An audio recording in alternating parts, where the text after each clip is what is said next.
함께 기도하시겠습니다. 하나님은 의로우신 재판장이시며 매일 분노하시는 하나님이시리로다. 거룩하신 주님, 주의 은총과 은혜 가운데 저희들을 붙드시며 하나님의 도우심으로 저희들을 세워주옵소서. 주님께서 저희들 통하여 영광과 역사를 거두시기 원합니다. 오늘 한날의 삶에도 하나님의 복되고 거룩한 은혜가 있게 하옵소서. 예수님의 이름으로 기도합니다. 아멘. 찬송가 315장 3절 찬송 드리겠습니다.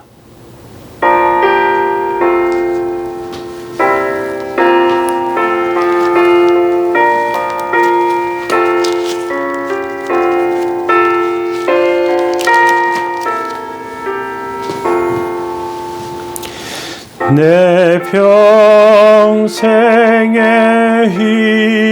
힘쓸 그 큰 의무는 주 예수의 덕을 늘 기림이라. 숨질 때에까지 내 할 말씀은 이전보다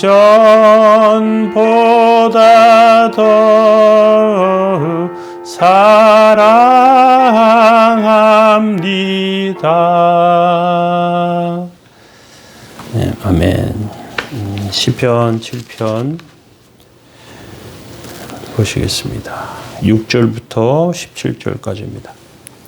여호와여, 진노로 일어나사 나의 대적들의 노를 막으시며 나를 위하여 깨소서. 주께서 심판을 명령하셨나이다.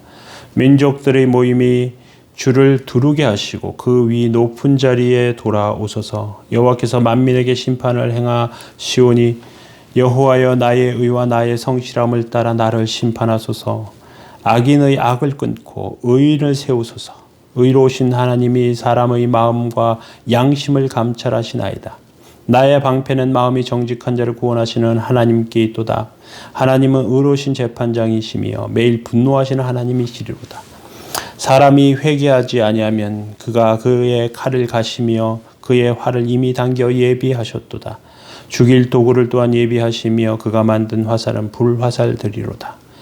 악인이 죄악을 낳으며 재앙을 베어 거짓을 낳았도다. 그가 웅덩이를 파 만들며 제가 만든 함정에 빠졌도다. 그의 재앙은 자기 머리로 돌아가고 그의 포악은 자기 정수리에 내리리로다. 내가 여호와께 그의 의를 따라 감사하며 지존하신 여호와의 이름을 찬양하리로다. 아멘. 네, 오늘 의로우신 재판장, 약한 자, 피해자의 하나님, 세 번째 재판, 하나님의 재판입니다. 오늘날 여러 재판의 결과들이 언론을 통해서 보도될 때 몇십억을 받았는데 그게 무죄로 되는 그런 판결을 보면서 이런 옳지 못한 판결이 있는가, 이런 생각이 듭니다. 오늘날 사람들마다 자기 주장과 너무 자기들 생각과 다른 그런 판결을 보면서 이렇게 굉장히 분노하고 화가 나기도 합니다. 때때로 대법원에서 판결이 확정되는데 이게 옳은 판결인가 하는 그런 의구심이 드는 일들이 많이 있습니다. 그런데 대법원 판결보다 더 높은 곳에 판결이 있어요. 하나님의 판결입니다. 6절 한번 보시기 바랍니다. 여호와여, 진노로 일어나사 나의 대적들의 노를 막으시며 나를 위하여 깨소서. 주께서 심판을 명령하셨나이다. 대적들의 노를 막고 나를 깨워서 하나님 심판해 주십시오. 하나님 일어나십시오. 나를 위해 깨라고 요구하시고 대적들을 막아달라고 요구합니다. 다윗이 보기에 지금 하나님이 주무시는 것 같아요. 우리가 이런 표현은 굉장히 있을 수 없는 것 같지만 표현이지만 다윗은 때때로 이런 표현들을 쓰고 있어요. 그 이유는 그가 얼마나 절박함 가운데 지금 호소하고 있는 건지 모른다는 것이죠. 하나님이 일시적으로 악이 세상을 지배하도록 허락하시는 때가 있습니다. 영적인 암흑기이고 정의가 숨어있는 시기예요. 이때 권력을 가진 사람들은 제멋대로 악한 짓을 벌이고 돌아다닙니다. 의로운 자들을 학대하고 불의로 세상을 지배합니다. 하나님께서 그 어둠의 매를 그 암흑기를 허락하시는 이유는 그 모든 악한 것 가운데서 그런 상황 가운데서 정의와 빛의 가치를 깨닫게 하시기 위해서요. 핍박을 받는 성도들 다윗처럼 기도할 수밖에 없습니다. 우리를 대적하지 못하게 하나님께서 그들을 심판해 달라고 호소할 수밖에 없어요. 그렇게 하면 그토록 강한 세력도 결국 몰락하게 됩니다.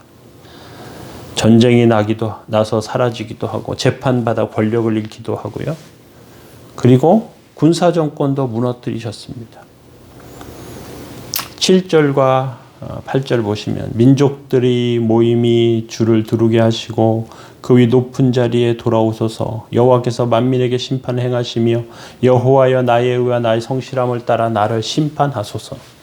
하나님께서 모든 민족을 둘러 세우신 후에 그들의 악한 자들의 그 부정을 다 드러내시고 권력을 지멋대로 휘두르는 사람들의 그런 잘못들 그런 것들을 다 나타내시고 깨끗이 하는 방법으로 자기의 권력을 가지고 이익을 탐하는 그런 사람들을 드러나게 하시고 그리고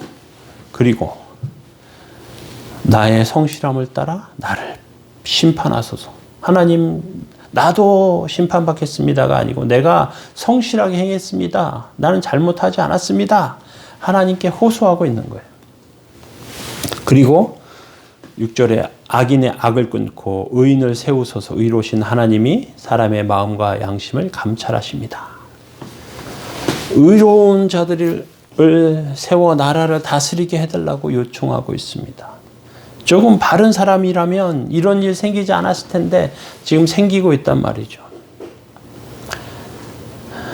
그래서 하나님께 호소함을 통해서 하나님의 뜻을 하나님께 그 호소와 하나님의 호소가 드러나기를 원합니다. 하나님이 10절에 나의 방패는 마음이 정직한 자를 구원하시는 하나님께 있도다. 하나님께서 나의 방패가 되시는데 정직한 자를 구원하시는 하나님께서 내 방패가 되신다. 재판장으로 하나님께서 분노하신다. 매일 분노하신다. 세상의 불의와 행포를 다 아는 가운데 하나님께서 왜 불의에 대해서 참고 계시는가 그런 생각이 들기도 하는데 그런데 그게 아닌 거예요. 12절에 보면 이렇게 돼 있잖아요. 사람이 회개하지 아니하면 그가 칼을 가시며 활을 이미 당겼도다. 칼을 갈고 계시다. 하나님께서 베버리시기 위해서 하나님께서 죽이시기 위해서 활을 땡기고 계시다. 권력과 돈과 지식과 돈을 많이 갖고 있는 그 사람들 그런 사람들을 몰락하게 하신다. 우리는 이것들을 기억해야 합니다. 그리고 그 사람들을 묵상하는 것이 아니고 하나님의 능력과 은혜 가운데 정말로 어떻게 하면 바르게 어떻게 하면 하나님의 뜻 가운데 세워질까 이것을 생각해야 합니다. 그래야 잘못된 것을 그냥 받아들이지 않아요. 잘못된 걸 그냥 받아들입니다. 잘못된 걸 잘못됐다고 말하지 않습니다. 이런 일이 있을 수 있습니까? 우리 하나님 뜻 안에 올바로 세워지는 저와 여러분들 하나님의 의로운 재판을 통해서 하나님의 영광이 드러나고 우리의 올바르고 바른 태도와 모습이 나타나는 그러한 삶을 기대하며 하나님 앞에 세워지기 바랍니다. 우리 함께 기도하겠습니다. 거룩하신 주님, 주의 은혜와 사랑에 감사합니다. 저희들의 영혼과 삶을 붙드시고 하나님의 도움으로 세워 주옵소서. 하나님의 영광과 역사로 서게 하시고 주님의 뜻이 온전하게 이루어져 하나님의 정의와 하나님의 올바름 나타나는 삶이 세상이 되게 하옵소서. 하나님, 그러나 하나님의 의가 드러나지 않는 곳에서도 정직한 성도들의 삶을 보호하시며 방패가 되시며 은총과 은혜로 세워주옵소서. 오늘도 주의 뜻과 은혜 가운데 세워지기 원합니다. 도우시고 함께 하옵소서. 예수님의 이름으로 기도합니다. 아멘. 우리 성도들 위해서 함께 기도해 주시면 좋겠습니다. 연약한 성도들 또 요양병원에 계신 분들, 그리고 지금 다쳐서 치료 중에 있는 분들, 또 몸에 이것저것에 약한 분들, 또 앞날을 준비하고 있는 젊은이들, 여러 성도들을 위해서 함께 기도하시며 그렇게 썼으면 좋겠습니다. 우리 함께 기도하겠습니다.